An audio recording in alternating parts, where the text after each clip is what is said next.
President हूँ, अयोध्या से आया हूँ। क्या हुआ ऐसा जो जंतर मंतर पे एआई फुक्टो को प्रोटेस्ट करना पड़ा, ऐसा क्या आ गया? बहुत सारी ऐसी कमियां हैं एजुकेशन को लेकर के, एनईपी को लेकर के, टीचर्स की फैसिलिटीज को लेकर के, जो government day by day curve करती जा रही है। और इसीलिए हमको हर बार जो है धरना देना पड़ता है। आज तो धरने की सफलता यही कही जाएगी कि शिक्षा मंत्री धर्मेंद्र प्रधान जी ने इमीडिएट कॉल किया है हमारे आई फुक्टो के प्रेसिडेंट और सेक्रेटरी को। देखते हैं शायद कुछ पॉजिटिव कंक्लूजन निकले इस धरने का।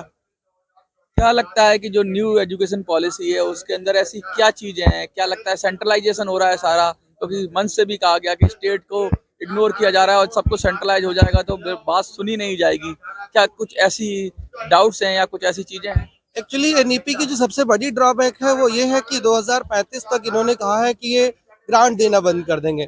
अगर शिक्षा भी शिक्षा का ग्रांट देना बंद हो जाए, चिकित्सा का ग्रांट देना बंद हो जाए, देश में बचेगा क्या? हम एक वेलफेयर स्टेट के नागरिक हैं और वेलफेयर तो तभी होगा जब आप शिक्षा को, चिकित्सा को, इन सारी चीजों को मुक्त रखेंगे प्राइवेटाइजेशन से।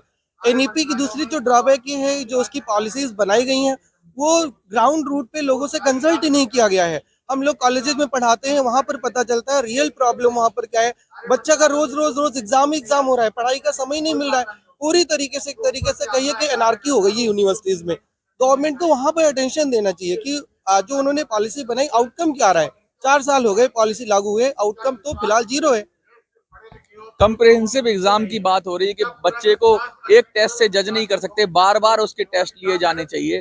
तो क्या इसमें क्या संतुलन बिगड़ गया? क्योंकि ये तो अच्छी बात है कि अगर बार बार लिया जा रहा है टेस्ट तो उससे भी एक बेहतर बच्चे का जो कहते हैं कि मूल्यांकन होता है।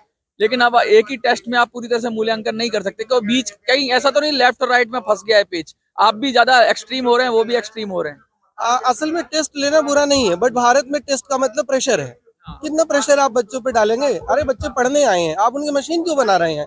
आप उनको पढ़ने का भी तो समय दीजिए, टीचर्स को पढ़ाने का समय दीजिए। टीचर पेपर बनाने में व्यस्त रहे, बच्चा पेपर देने में व्यस्त रहे, यार पढ़ाई कहाँ चली गई? जो करेक्ट से है, उसका जो पूरा इंटेंशन है बिगड़ गया है आप कह रहे हैं। वो संतुलन ही बिगड़ा हुआ है। और वो बिगड़ा हुआ है एनआरकीज की वजह से। जो वीसीज अपॉइंट होते हैं वो इफेक्टिवली काम नहीं कर पा रहे हैं, और जब वो इफेक्टिवली काम नहीं कर पा रहे हैं तो यूनिवर्सिटीज ऑब्वियसली हैम्पर करेंगी। अभी तो ऐसा भी सुनने में आ रहा है कि एग्जिट टेस्ट भी लेंगे, जैसे एंट्रेंस होता है ना कि अब अगर आपने एमबीबीएस किया या कुछ भी किया, कुछ बच्चे आए यहाँ प्रोटेस्ट किया कि भाई हमें अब एग्जिट टेस्ट दोगे तभी आपको डिग्री मिलेगी। तो वैसा भी हो रहा है कि एक बार एंट्रेंस करने के बाद भी पीछा नहीं छूटेगा और टेस्ट होंगे तो वहाँ हेर फेर भी हो सकती है, पेपर बहुत सारे लीक आउट हो रहे हैं। आपने सीयूटी में देखा ही क्या क्या नहीं हो रहा है। तो जब आपको नौकरी नहीं देना है, जब आपको सड़क पर ले ही आना है, तो आप बहुत सारे हथकंडे अपना लेंगे। एग्जिट टेस्ट अभी तक तो ये होता था, जो फॉरेन से लोग पढ़ करके आते थे इंडिया में, अगर उनको मेडिकल इंटर्नशिप करनी है तो उसका टेस्ट होता था। तो अब हर चीज आपको वही करना है, तो आप शिक्षा को अलग कर दीजिए। आप तो शिक्षा ही खत्म करना चाहते हैं ना, आपके लिए तो खाली टेस्ट इंपॉर्टेंट है, जबकि टीचर्स के लिए टेस्ट नहीं, टीचर्स के लिए एजुकेशन इंपॉर्टेंट क्या है। सीखता है वो जरूरी नहीं है मतलब, लेकिन टेस्ट लेने के बाद उसको किस तरीके से निकालना है उस सिस्टम से वो इम्पोर्टेंट हो गया है। एग्जैक्टली ये तो सिर्फ निकालने का काम हो रहा है, ये लाने का काम ही नहीं हो रहा है। शिक्षा को ऑल इंक्लूसिव होना चाहिए, शिक्षा को इन सारी चीजों से फ्री होना चाहिए। एक्सक्लूसिव हो रही है, इंक्लूसिव नहीं हो रही। बिल्कुल नहीं हो रही, पूरी तरीके से शिक्षा पॉलिटिसाइज हो गई है। और education must not be politicised. ये हर व्यक्ति का राइट है। ये राइट टू एजुकेशन क्या है? जब हम पढ़ाए, राइट टू एग्जामिनेशन तो नहीं बनाए, राइट टू एजुकेशन ही बनाए। तो जब राइट टू एजुकेशन ही पूरी तरीके से खत्म हो जाएगा तो आप टेस्ट किसका लेंगे? अच्छा, आप लोग तो अध्यापक हैं, शिक्षक हैं और पूरे देश को आप लोग लीड करते हैं, हजारों लोगों पे आपका इम्पैक्ट करता है।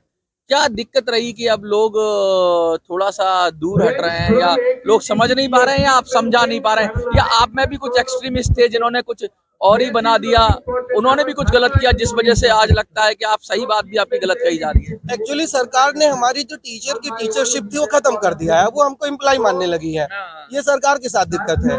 हम टीचर हैं, हम लीडर हैं और हम लाइट गिवर हैं, टेकर नहीं है। ये बात सरकार नहीं मानती। सरकार हमको मजबूर कर देती है धरने देने के लिए। मतलब कौन प्रोफेसर कलकत्ता से आकर के, झारखंड से आकर के, तमिलनाडु से आकर के, केरला से आकर यहाँ धरना देना चाहता है? उसका काम धरना देना नहीं है। बट धरना तो लास्ट ऑप्शन है, कर ही क्या सकते हैं हम? सरकार को ये बात समझना चाहिए कि हम लोग इनलाइटनमेंट देने वाले लोग हैं और वो हमारे पोटेंशियल को पहचाने, जैसे कि पहचाना जाता रहा है। हम विश्वगुरु बने हुए थे, आज हम विश्वगुरु नहीं बन रहे हैं, हल्ला मचा रहे हैं विश्वगुरु बनने का।